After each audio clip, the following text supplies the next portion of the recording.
ಓಂ ಶ್ರೀ ಗುರುಭ್ಯೋ ನಮಃ. ಫ್ರೆಂಡ್ಸ್, ಎಲ್ಲರಿಗೂ ನಮಸ್ಕಾರ.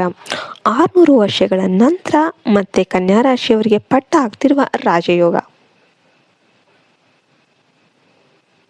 ಇಂದಿನ ಈ ದೈವ ವಾಣಿ ನಿಮ್ಮ ಜೀವನದಲ್ಲಿ ಮಹತ್ತರ ಬದಲಾವಣೆ ತರಬಲ್ಲ ಶಕ್ತಿಯನ್ನು ಹೊಂದಿದೆ. ಆದ್ದರಿಂದ ಈ ಸಂದೇಶವನ್ನು ಸಂಪೂರ್ಣವಾಗಿ ಗಮನದಿಂದ ಕೇಳಿ. ಜ್ಯೋತಿಷ್ಯ ಶಾಸ್ತ್ರದ ಪ್ರಕಾರ ಸುಮಾರು 600 ವರ್ಷಗಳ ನಂತರ ಕನ್ಯಾ ರಾಶಿಯವರಿಗೆ ಅಪರೂಪದ ರಾಜಯೋಗ ಅನ್ನೋದು ರೂಪುಗೊಳ್ತಾ ಇದೆ.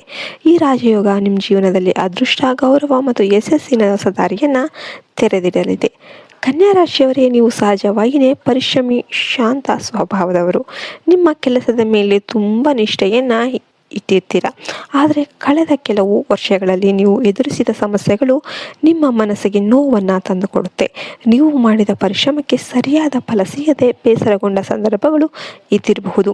ನೀವು ಯಾರನ್ನಾದರೂ ನಂಬಿದರೆ ಹೃದಯಪೂರ್ವಕವಾಗಿ ನಂಬುವ ಸ್ವಭಾವವನ್ನು ಹೊಂದಿರ್ತೀರಿ. ಆದರೆ ಅದೇ ನಂಬಿಕೆಯಿಂದ ಕೆಲವರು ನಿಮ್ಮನ್ನು ನೋಯಿಸಿರಬಹುದು. ಈಗ ಆ ಎಲ್ಲ ಕಷ್ಟಗಳಿಗೆ ಅಂತ್ಯ ಅನ್ನೋದು ಹೇಳುವ ಸಮಯ ಬಂದಿದೆ. ಕನ್ಯಾ ರಾಶಿಯವರ ಜೀವನದಲ್ಲಿ ದೈವಶಕ್ತಿ ನಿಮ್ಮನ್ನು ಸದಾ ಕಾಪಾಡ್ತಾ ಇರುತ್ತೆ ಅಂತ ಜ್ಯೋತಿಷ್ಯ ನಮಗೆ ಸೂಚನೆ ಮಾಡುತ್ತೆ. ನೀವು ಗಮನಿಸದೇ ಇದ್ರೂ ಕೂಡ ಒಂದು ಅದೃಶ್ಯ ಶಕ್ತಿ ನಿಮ್ಮನ್ನು ಅಪಾಯಗಳಿಂದ ರಕ್ಷಣೆ ಮಾಡ್ತಾ ಇದೆ. ಕೆಲವೊಮ್ಮೆ ದೊಡ್ಡ ಸಮಸ್ಯೆಗಳಿಂದ ನೀವು ಸುಲಭವಾಗಿ ಹೊರಬಂದ ಅನುಭವ ನಿಮಗೆ ಆಗಿರಬಹುದು. ಇದು ನಿಮ್ಮ ಮೇಲೆ ಇರುವ ದೈವಾನುಗ್ರಹದ ಸಂಕೇತ. ಕನ್ಯಾ ರಾಶಿಯವರೇ, ನಿಮ್ಮ ಸುತ್ತಲೂ ಇರುವ ಎಲ್ಲರೂ ನಿಮ್ಮ ಒಳ್ಳೆಯದನ್ನೇ ಬಯಸ್ತಾರೆ ಅಂತ ನೀವು ನಂಬೋದಕ್ಕೆ ಹೋಗಬೇಡಿ. ನಿಮ್ಮ ಶಾಂತ ಸ್ವಭಾವವನ್ನು ದುರುಪಯೋಗ ಮಾಡಿಕೊಳ್ಳುವವರು ಇರಬಹುದು. ಆದರೆ ನಿಮ್ಮ ಮೇಲೆ ಇರುವ ದೈವ ಕೃಪೆಯಿಂದ ಅವರು ಯಶಸ್ವಿಯಾಗೋದಕ್ಕೆ ಸಾಧ್ಯ ಆಗೋದಿಲ್ಲ. ಬರುವ 4 ದಿನಗಳು ಕನ್ಯಾ ರಾಶಿಯವರಿಗೆ ಅತ್ಯಂತ ವಿಶೇಷವಾದ ಸಮಯ ಆಗಿರುತ್ತೆ. ಈ ಅವಧಿಯಲ್ಲಿ ನಿಮ್ಮ ಜೀವನದಲ್ಲಿ ದೊಡ್ಡ ಶುಭ ಸುದ್ದಿ ಅನ್ನೋದು ಬರಬಹುದು. ನೀವು ಬಹಳ ದಿನಗಳಿಂದ ಕಾಯ್ದಿದ್ದ ಅವಕಾಶ ನಿಮ್ಮ ಕೈ ಸೇರಬಹುದು.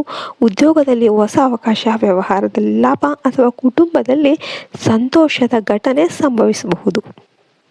ಆದರೆ ಈ ಸಮಯದಲ್ಲಿ ನೀವು ಎಚ್ಚರಿಕೆಯಿಂದ ಇರಬೇಕು. ಕನ್ಯಾ ರಾಶಿಯವರ ಸ್ವಭಾವ ಹೆಚ್ಚು ಯೋಚಿಸೋದು, ಕೆಲವೊಮ್ಮೆ ಅತಿಯಾಗಿ ಯೋಚಿಸುವುದು ಅವಕಾಶಗಳನ್ನು ಕಳೆದುಕೊಳ್ಳುವಂತೆ ಮಾಡಬಹುದು. ಆದ್ದರಿಂದ ಆತ್ಮವಿಶ್ವಾಸದಿಂದ ನಿರ್ಧಾರ ತೆಗೆದುಕೊಳ್ಳುವುದು ಅಗತ್ಯವಾಗಿರುತ್ತೆ. ಕನ್ಯಾ ರಾಶಿಯವರ ಮೇಲೆ ಬುಧ ಗ್ರಹದ ವಿಶೇಷ ಪ್ರಭಾವವಿರುತ್ತೆ. ಬುಧ ಗ್ರಹ ಬಲವಾಗಿದ್ದರೆ ಜ್ಞಾನ, ವ್ಯಾಪಾರ, ದಕ್ಷತೆ ಮತ್ತು ಸಂವಹನ ಸಾಮರ್ಥ್ಯ ಹೆಚ್ಚಾಗುತ್ತೆ. ಆದ್ದರಿಂದ ಬುಧವಾರದಂದು ಹಸಿರು ಬಣ್ಣದ ವಸ್ತುಗಳನ್ನು ದಾನ ಮಾಡುವುದು ಶುಭಕರ. ವಿನಾಯಕನ ಆರಾಧನೆ ಮಾಡಿದರೆ ನಿಮ್ಮ ಜೀವನದಲ್ಲಿ ಅಡಚಣೆಗಳು ಕಡಿಮೆಯಾಗುತ್ತೆ. ಗುರುಗ್ರಹವು ನಿಮ್ಮ ಜೀವನದಲ್ಲಿ ಧನಲಾಭ ಮತ್ತು ಗೌರವ ತರೋದಕ್ಕೆ ಸಹಾಯವನ್ನು ಮಾಡುತ್ತೆ.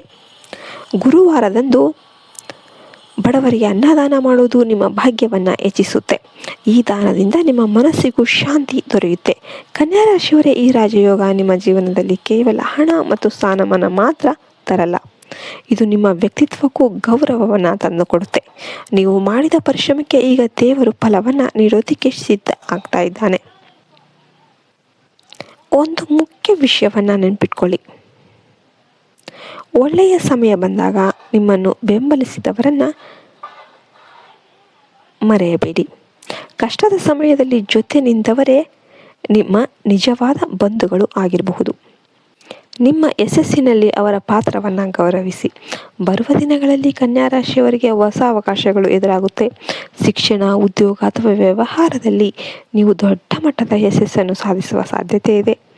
ನಿಮ್ಮ ಮೇಲೆ ನಂಬಿಕೆ ಇಟ್ಟು ಧೈರ್ಯವಾಗಿ ಮುಂದುವರಿಸಿದ್ದೆ ಆದರೆ ದೇವರು ನಿಮ್ಮ ಜೊತೆಗೇ ಇರ್ತಾನೆ.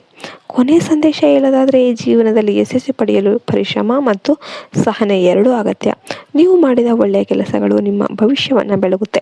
ಕನ್ಯಾ ರಾಶಿಯವರೇ, ಈ ಸಂದೇಶ ನಿಮಗೆ ಉಪಯುಕ್ತ ಆಯಿತು ಅನಿಸಿದರೆ ಭಕ್ತಿಯಿಂದ ಓಂ ಬುಧಾಯ ನಮಃ ಅಂತ ಕಮೆಂಟ್ ಮಾಡಿ. ದೈವಾನುಗ್ರಹ ನಿಮ್ಮ ಮೇಲೆ ಇರಲಿ ಅಂತ ಹಾರೈಸ್ತಾ ಈ ವಿಡಿಯೋ ಮುಗಿಸ್ತಾ ಇದ್ದೇನೆ.